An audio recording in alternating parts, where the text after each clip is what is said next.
You are watching part 5 of the full series of Java Spring Boot interview questions. These are the 5 questions we are going to discuss in this session. Explain the concept of message-driven microservices using Spring Boot and Apache Pulsar. What is the purpose of the @value annotation in Spring Boot? Describe the role of the CommandLineRunner and ApplicationRunner interfaces in Spring Boot. How can you implement pagination in a Spring Boot application? Explain the concept of bean scopes in Spring Boot. First question. Explain the concept of message-driven microservices using Spring Boot and Apache Pulsar. Message-driven microservices using Spring Boot and Apache Pulsar leverage the publish-subscribe messaging pattern to enable loosely coupled and scalable communication between microservices. Apache Pulsar acts as the messaging system, and Spring Boot provides the necessary abstractions for consuming and producing messages. With Pulsar's messaging features and Spring Boot's integration, you can implement event-driven architectures where microservices communicate asynchronously through messages. This ensures decoupling and fault tolerance. Second question. What is the purpose of the @value annotation in Spring Boot? The @value annotation is used to inject values from properties files, environment variables, or other sources into Spring Managed Beans.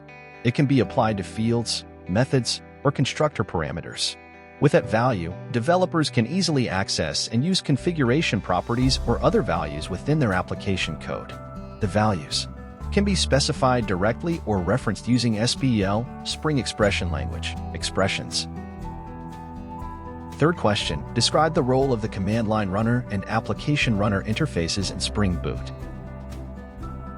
In Spring Boot, the CommandLineRunner and ApplicationRunner interfaces are used for performing specific tasks during the application startup process.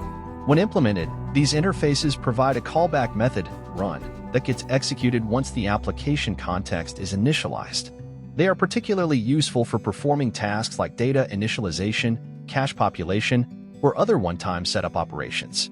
The main difference between them is that CommandLineRunner receives the application's command line arguments as a parameter, while ApplicationRunner receives an application arguments object.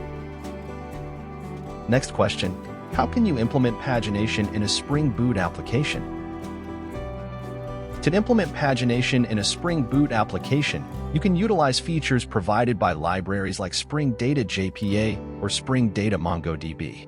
They offer built-in support for pagination through the use of pageable objects and repository methods.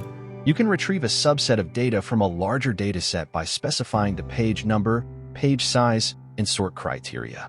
The result is typically returned as a page object that contains the requested data along with metadata such as total elements, total pages, and more. Next question. Explain the concept of bean scopes in Spring Boot. Bean scopes define the lifecycle and visibility of Spring Managed Beans in a Spring Boot application. First, singleton. Default only one instance of the bean is created and shared across the entire application context. Second, prototype. A new instance of the bean is created each time it is requested. Third, request. A new instance of the bean is created for each HTTP request. It is only applicable in a web application context. Fourth, session. A new instance of the bean is created for each user session. It is only applicable in a web application context. Fifth, custom scopes. Spring Boot allows defining custom bean scopes by implementing the scope interface and registering them in the application context. Hope you have learned something and feel confident to answer the questions we discussed so far.